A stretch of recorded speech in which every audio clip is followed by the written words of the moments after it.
Well, a few weeks ago I posted a review of the Hygger HG099L hang-on back filter, and it's been doing a pretty good job in this aquarium, which can best be described as a pig pen because it's just full of poop factory plecos. There's probably 50 plecos that I'm growing out in this aquarium. And this thing has been working to clean up the mess that they make 24/7. So let's go ahead and take a look at how it looks after about 3 weeks of running. And we'll start off by taking off the pre-filter. It comes with a little pre-filter. You see it here. I'm pretty sure this is holding a lot of gunk. And you would think the pre-filter would help protect the inside from gathering gunk, but I can tell from looking from this angle that it's pretty brown. So let's go ahead and crack it open and see what's going on. Okay, I've unplugged it, and let's go ahead and see if I can get it out. Now, because it sits so high, I can't just pull it out because it hits against the cabinet. So I have to remove the top. It has this top chamber with this weird, this overflow on the top here where water comes into it and it goes into that. I think technically they want you to put these little sponge-filled balls into this top section. So I'm probably gonna, when I put it back together, I'll probably put it back together with those balls in the top section. You can see they're pretty cruddy. Let's go ahead and get this over to the sink and let's see what kind of a job it's been doing. I honestly don't recommend that you put it near something like a cabinet, because not only does it sit high, but it also, you see how deep this groove is? So you have to lift it up that much from the rim to get it out. So you've got this and the head section. So that's a lot of clearance. You really have to have the aquarium somewhere where it has a lot of space on the top. And that's how folks normally have their aquariums. This one just happens to be tucked in a cabinet area. Okay, so here we are in the fish room sink area. I'm pulling the media out. Wow. Make that out. That's with a pre-filter. Take a look at the crud on that thing. With a pre-filter. It's like a chocolate fudge. Now when I put it back together, I'm going to put this facing in and put the carbon facing out, but that's the carbon side.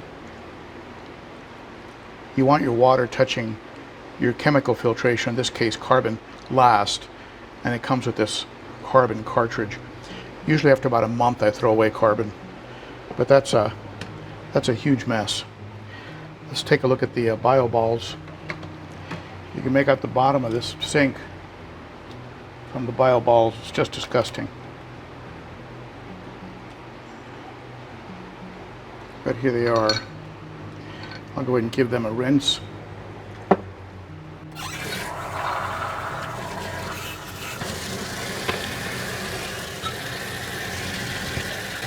All right, that's good. Here's the carbon pad that is provided with the unit. Look at that. Again, like chocolate fudge. Tasty. That's disgusting. All right, well, we know one thing. We know this filter removes waste from the aquarium very, very effectively.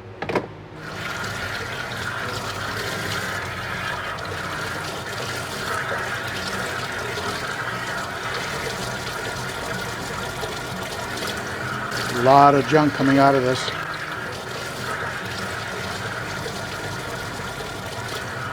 This is what they call a, I believe it's a carbon-infused sponge. Have an easy way to put carbon in your filtration system is using carbon-infused sponges. No messing with dusty carbon. Yeah, that's a lot better. As I mentioned in the first review video, I'm going to replace all this with probably some DIY sponges. Here's the actual unit. You can see it's pretty gunked up in there.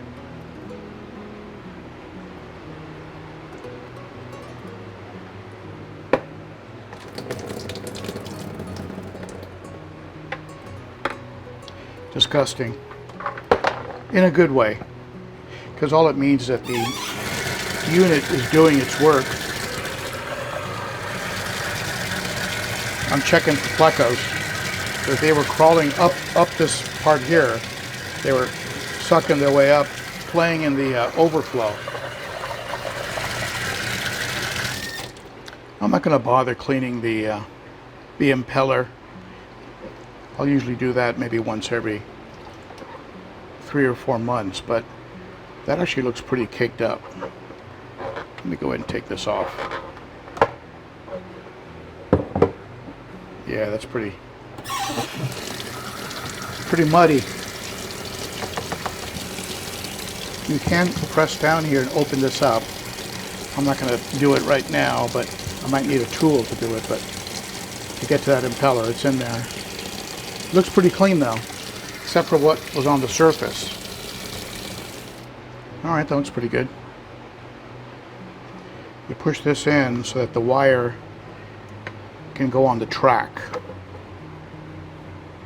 You have a track here for the wire to come up and out of the aquarium. Probably the biggest plus point of the entire unit is the fact that it primes. You just plug it in and it runs.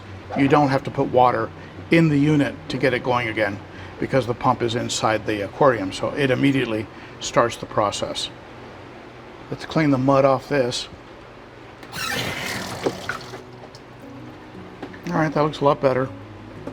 And again, we're going to have the carbon section facing the aquarium, which is the way it should have been set up to begin with. And then I'm going to follow the recommendations, and in this top section, which I still need to clean here, let me just give it a get some of the big pieces out of it.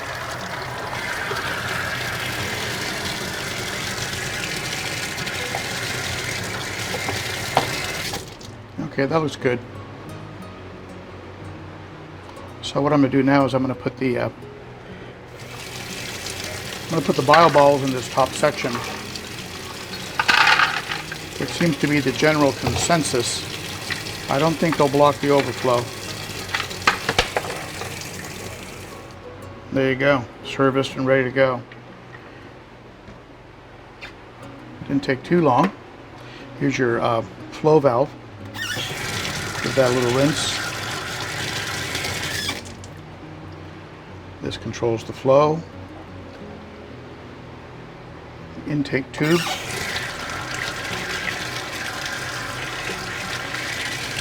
Not in too bad a shape. Okay, now it's fully put back together, assembled, and a bit differently with the media in different positions. And we'll see if it just keeps doing a great job at removing crud from that very messy pleco tank. Here's the pre-filter. I'm going to rinse that. A lot of gunk is coming out of it. Even with all the gunk that the pre-filter was able to capture,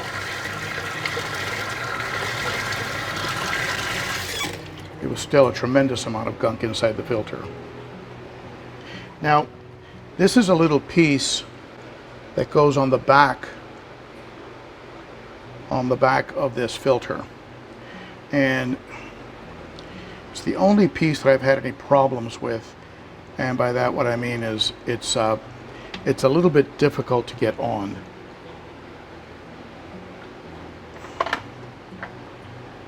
It's what keeps this straight up and down and pushed away from the aquarium.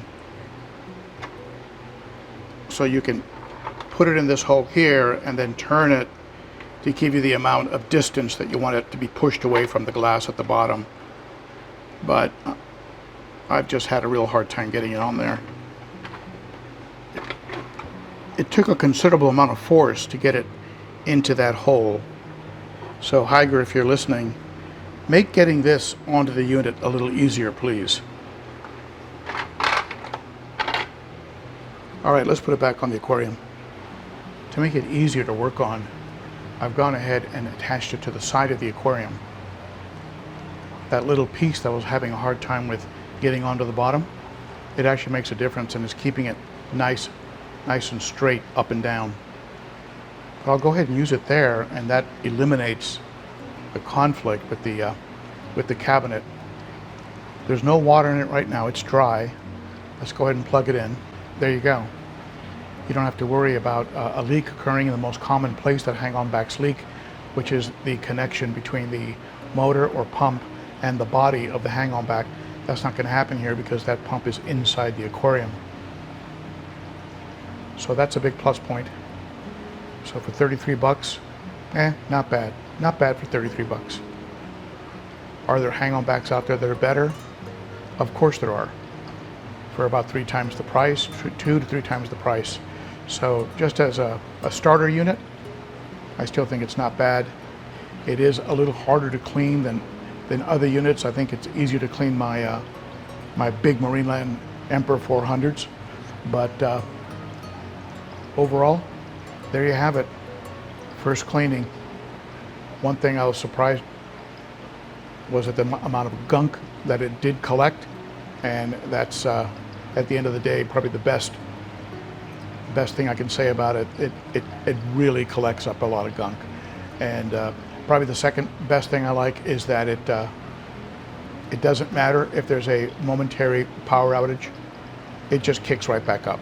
So the power outages have no effect on it at all. It doesn't sit there churning and overheating the pump while not moving any water. I've had that happen with hang-on backs where the power goes out and they just simply don't run until you physically come down, see it, turn it off, fill it with water, and then start it again, assuming that the motor hasn't burned out. All right, so there you have it. First cleaning. Share your comments below. I know some of you are going to say that you'd rather have the Aqua Clear. I get it. Cool. This is not to replace that. This is more of a budget hang-on back for somebody who's getting familiar with hang-on backs. You can see the flow doesn't really change that much as you turn this thing. It changes some, but not a whole lot. It's one of those almond leaves I get from the Aquarium Co-op. Okay, thank you for tuning in, my friends. Share your comments below. I'll talk to you again soon. Bye-bye.